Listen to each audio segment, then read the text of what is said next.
"Don't make it bigger than it is, you're fired." That's what my boss said. And just like that, it was over for me. Jeff didn't even look up when he said it.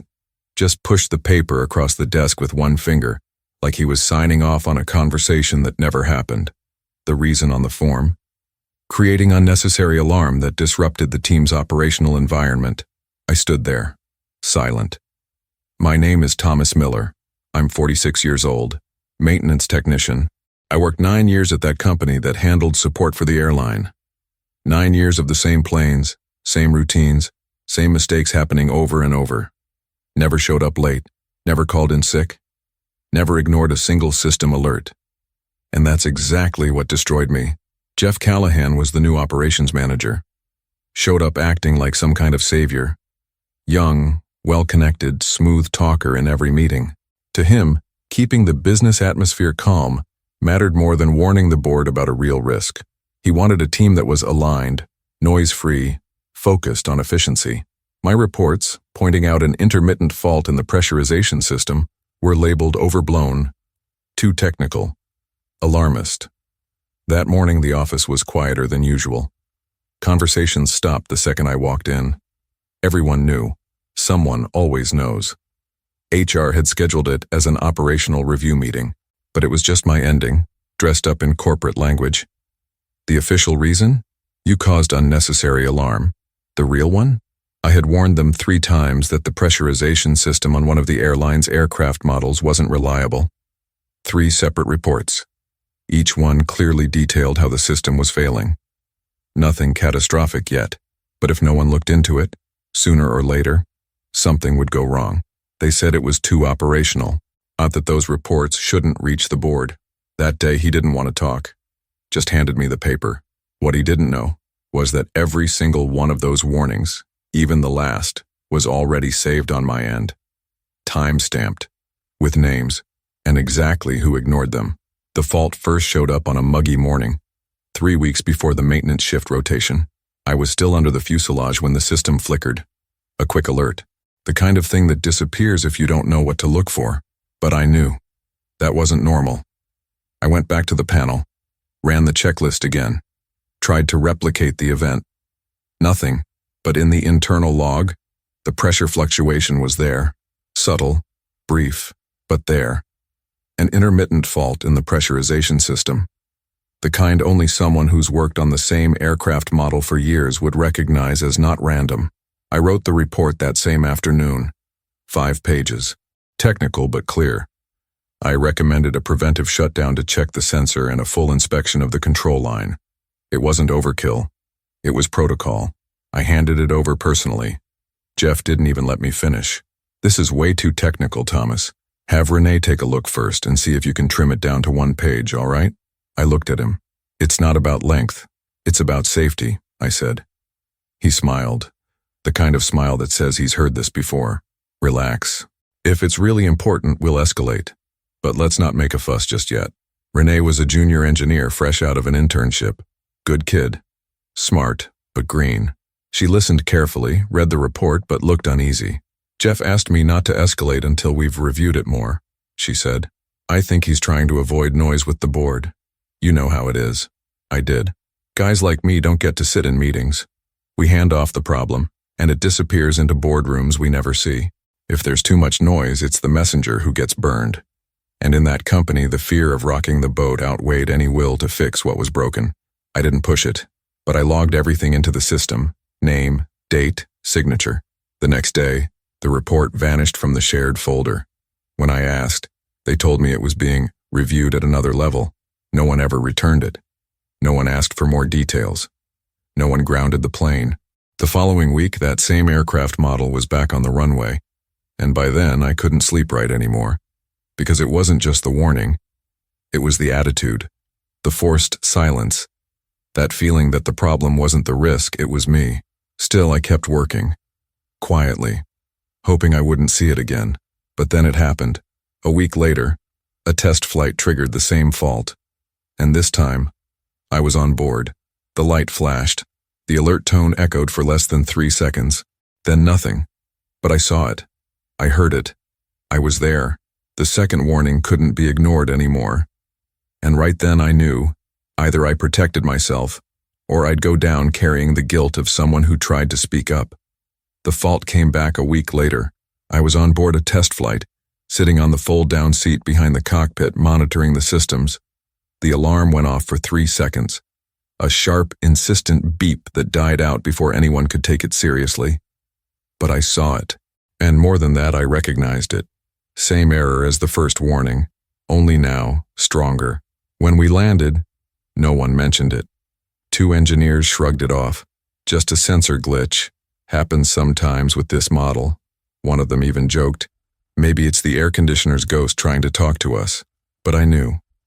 I knew because I'd seen this pattern before, back in 2019, on another model.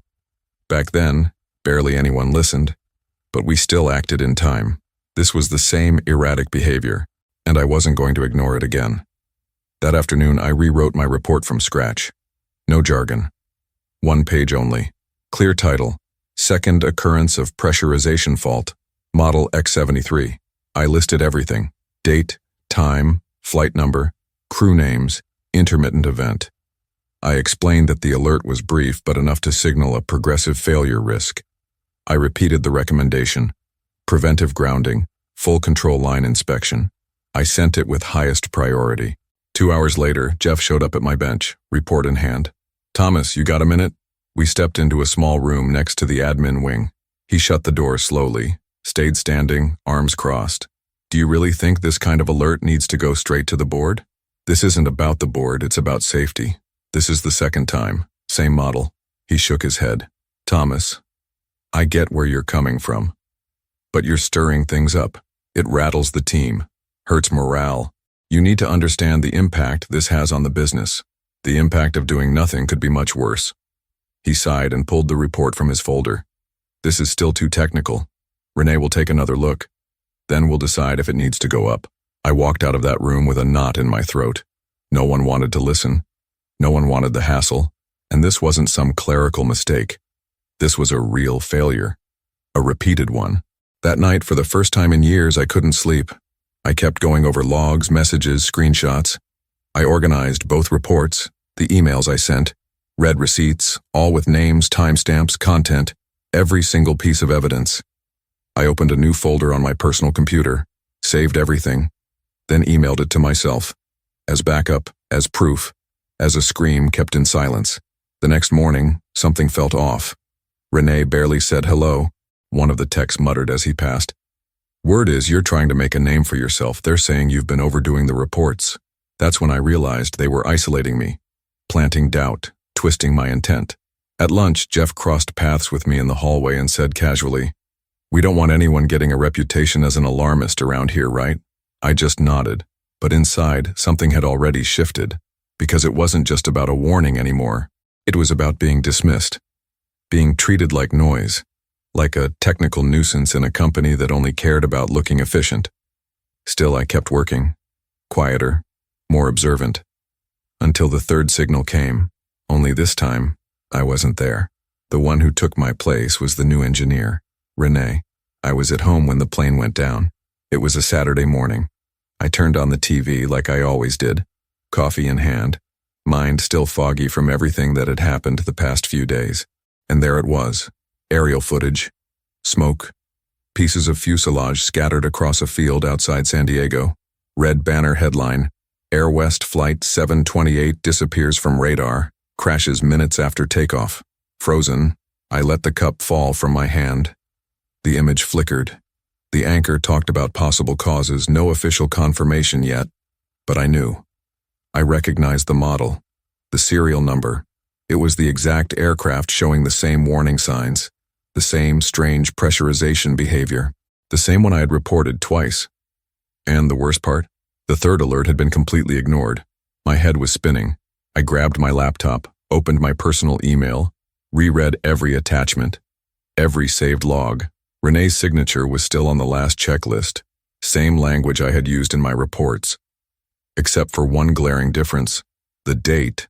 The report made it look like it had been written before any of my warnings, as if everything had been routine, with no prior incidents. It was a lie. Then the phone rang. "Thomas, this is Stephanie from HR. Can we meet Monday morning?" Same neutral tone as always, but I knew. I knew it wasn't about emotional support. I knew it wasn't a coincidence. I showed up Monday, right on time. The room felt colder than I remembered. Stephanie, an operations manager, and a lawyer I'd never seen before. Jeff wasn't there. Thomas, following a review of your recent internal communications and the impact they had on the work environment, the company has decided to terminate your contract immediately. You're firing me for what? For creating unnecessary alarm, disrupting team morale, and generating instability without conclusive grounds. The words hit like bullets, but what really hurt was the silence from the people who knew me. Stephanie avoided eye contact. The manager just shook his head like he was checking a box. I signed, took the envelope, walked out in silence. 9 years of work, 9, and not a single word of thanks. Not even the slightest acknowledgement that maybe I had been right. In the days that followed, while the media speculated, the company released a statement. No evidence of technical failure. Preliminary investigation points to operational error. Operational error. They were killing again. Only this time they were killing the truth. I couldn't sleep. The warning light haunted me in my dreams. The sound echoed in my head. I thought of the families, the passengers, and the fact that if they had just listened, things might have turned out differently. But no one listened. Or rather, they listened, and buried it. The breaking point came when I saw the company's official report. The technical review was signed by Renee. Using my words, my terms, copied almost word for word, but dated earlier. As if she had done the analysis on her own. As if my warnings had never existed. That's when something in me flipped. I couldn't change what had happened. But I could make sure it wouldn't be forgotten. Because in their world, everything could vanish with a click. But in mine, I had everything saved. I spent the next week at home. No uniform, no schedule, no purpose. On the first day, I still woke up early, like always. Had coffee out on the porch. Tried to tell myself it was just a break between jobs. But it wasn't. I hadn't just been fired. I'd been silenced. Erased. The company released a cold, calculated statement. Employees involved in the matter have been placed on precautionary leave. No technical failure confirmed at this time. Words carefully chosen to clean up the image, protect the business, and distract the board. But I knew what they were doing. They were buying time, building a parallel version of the truth. And me? Just an old part in the system, no longer useful. That's when I finally opened the full technical report. The one the company sent to investigators and the press. It was signed by Renee, dated a full week before my second warning. Next to her name, the line read, "Inspection conducted based on routine technical observations. No significant failures identified." The language was mine, word for word. Same sequence. Same terminology I always used. Even the structure of the paragraphs. It was my report, rewritten, backdated, and signed by someone else. They hadn't ignored it. They had used it. My throat tightened. I opened my backup, compared the documents, line by line. The system logs showed when my files had been accessed. By whom, and when. Everything pointed in a straight line. My warnings had been read, copied, rewritten, and then tossed out, along with me. Renee wouldn't have done that on her own. She was new, uncertain. This had someone else's fingerprints all over it. Jeff. He knew exactly what he was doing. Scrubbed my name, changed the date, and used my analysis like it was part of a routine check. That way, they could claim they were already monitoring the issue, even though they never lifted a finger. The perfect cover. Protect the company's image. Silence the guy making noise. Still look responsible in front of the board. But they made one mistake. I had proof. And more than that, I had motive. I pulled out my old notebook, listed every email, every screenshot, every person who received them, every system log that proved they knew, and most importantly, the real timeline of events. I built it like a technician would. Cold, precise, no speculation. At the top of the page I wrote, "Case file, Flight 728. By the end of the night, I saved it all as a PDF.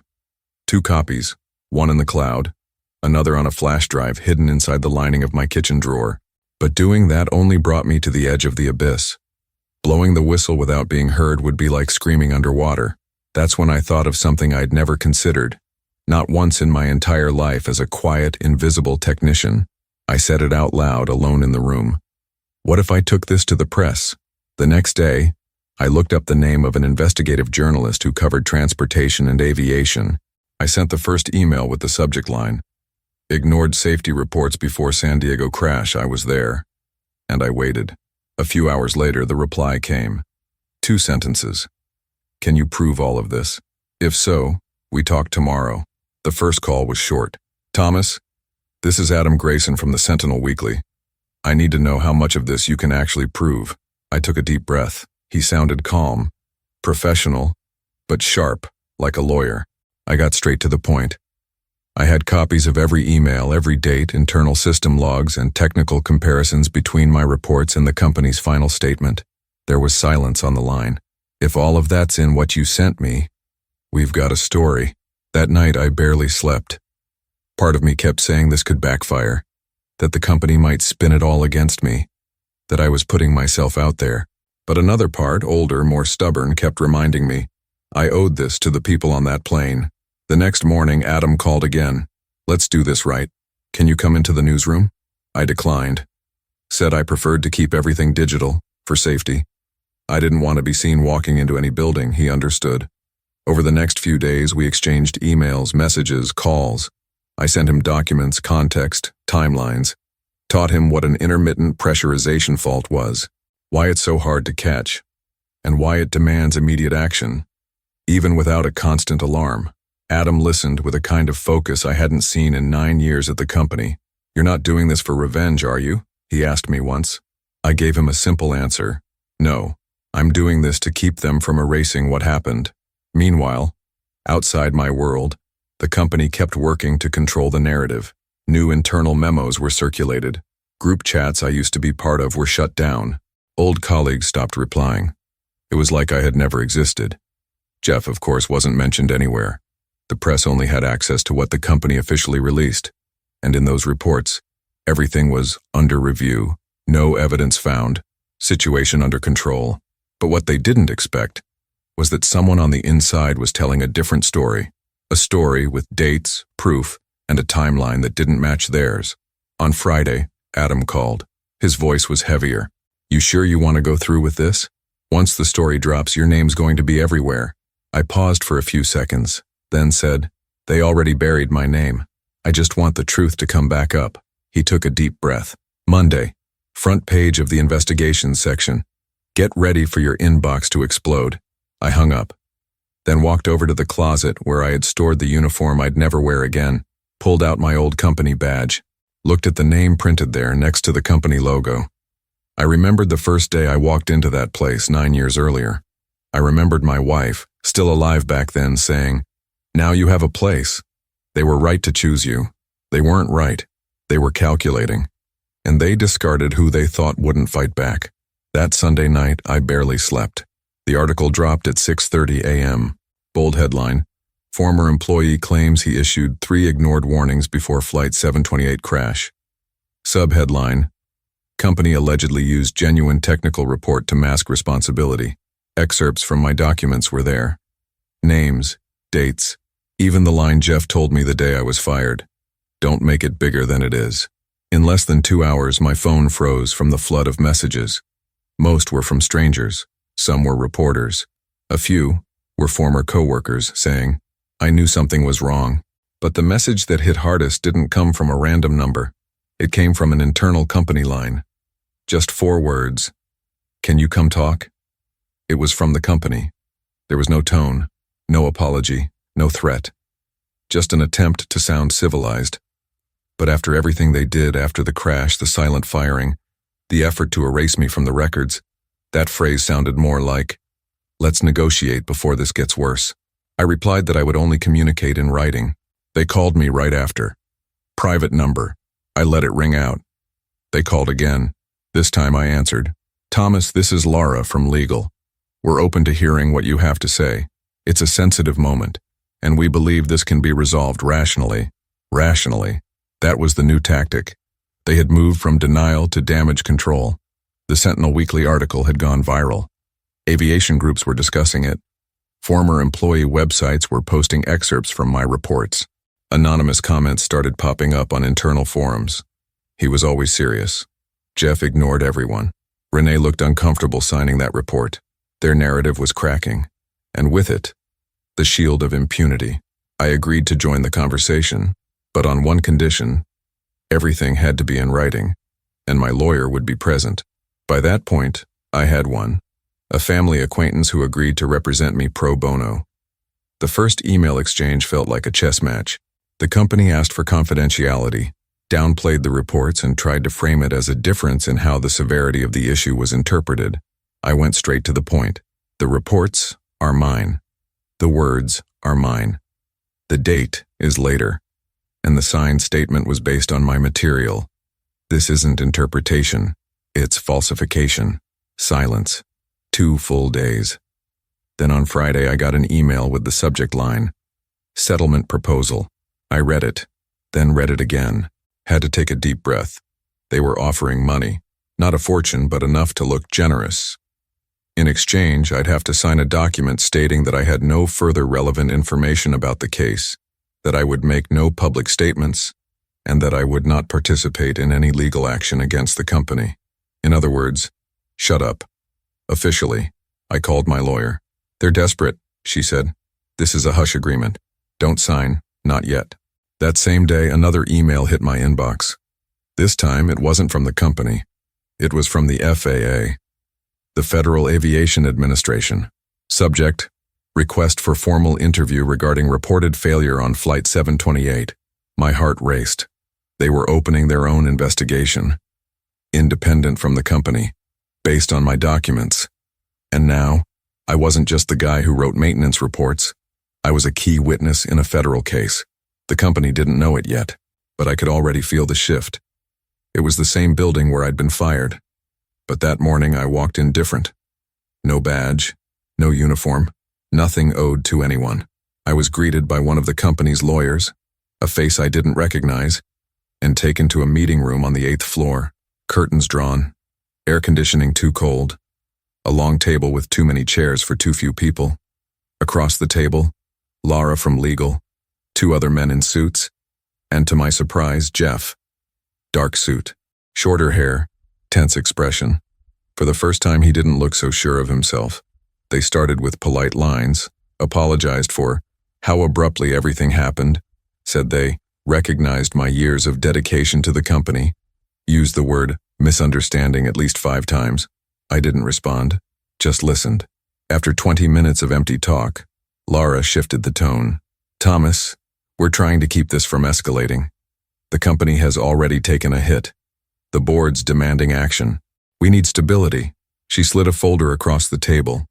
Inside, a new offer, more money, a non-disclosure agreement, no admission of guilt, just a mutual and final resolution. No justice, just silence. "Do you want money or do you want to end all this?" she asked, still calm. That's when Jeff looked at me, not like a manager, like a man who knew he had crossed a line. For the first time, I saw fear, not panic, just fear. The quiet kind, the kind that shows up when control starts to slip away. I opened the folder, read it carefully, then pulled a sheet of paper from my backpack, a printout. One of many I had saved. It was his email, Jeff's direct response to my second warning. Too operational, don't escalate. I laid it on the table. If I disappear now, this email disappears with me. But if I get ignored again, it lands on the FAA's desk. Laura took a deep breath. Jeff looked down. One of the lawyers scribbled something, clearly rattled. No one said a word for a full minute. "Are you threatening the company?" one of them asked, trying to sound firm. "No. I'm protecting the victims, and myself." I stood up from the table, told them I wouldn't be signing anything, then walked out without looking back. Outside, the sun hit hard. My body felt light. For the first time in months, I wasn't carrying shame or fear, just clarity. A few hours later, my phone rang again. Unknown number. I picked up. "Mr. Torres? This is Caroline Hayes, lead investigator with the FAA. We've reviewed the materials you sent and would like to speak with you formally. Can we schedule an interview?" I took a deep breath. "Yes, we can. When? Tomorrow at 9 a.m. at our local office. We'll be expecting you. She hung up. I looked up at the sky. Strange how a technician like me, ignored for years, was now being heard by a federal agency. How an entire company, with its meetings, boardrooms, and lawyers, was trembling over words they tried to bury. And Renee still hadn't shown up, but she would. The FAA headquarters wasn't what I expected. Not cold, not intimidating, just clean, quiet, professional. The interview room had an oval table, 2 chairs on each side, and a recorder in the center. No pressure, just technical questions. Precise, asked by people who actually understood what they were hearing. I brought the printed case file. Digital copies on 2 flash drives. The evidence was there. The ignored emails, system logs, altered reports, the copied and backdated inspection. I told everything. No drama, just facts. Like I was filling out one more report. They listened for 2 hours, no interruptions. They took notes, cross-checked dates. One of the investigators, a woman with her hair tied back and eyes that looked like they'd seen too much, thanked me at the end with a line that stuck in my mind. What you've done might change entire protocols. The following week I got an email. 7 names copied in. Confirmation of official investigation opened against West Air Maintenance Solutions for potential technical negligence and document tampering. Renee was the first to break the silence. She called me on a Friday night. Her voice was shaking. Thomas, I didn't know what to do. They pressured me. I didn't fully understand what you had reported. I just signed. I stayed silent. Let her speak. I knew something was off, but Jeff said it was just procedure, that if I didn't sign, he'd make sure it came back on you. She cried. Said she was ready to come clean. Said she'd cooperate. That Monday, she submitted a formal statement to the FAA, confirmed that Jeff instructed her to copy parts of my report, change the date, and sign it as her own. Days later, Jeff's name appeared in a new Sentinel weekly article. Manager ignored warnings and ordered document falsification, engineer says. He was officially removed from his position. The company issued a statement saying, serious misconduct has been identified, and corrective measures are being implemented. Internal forums started mentioning me again, this time with respect.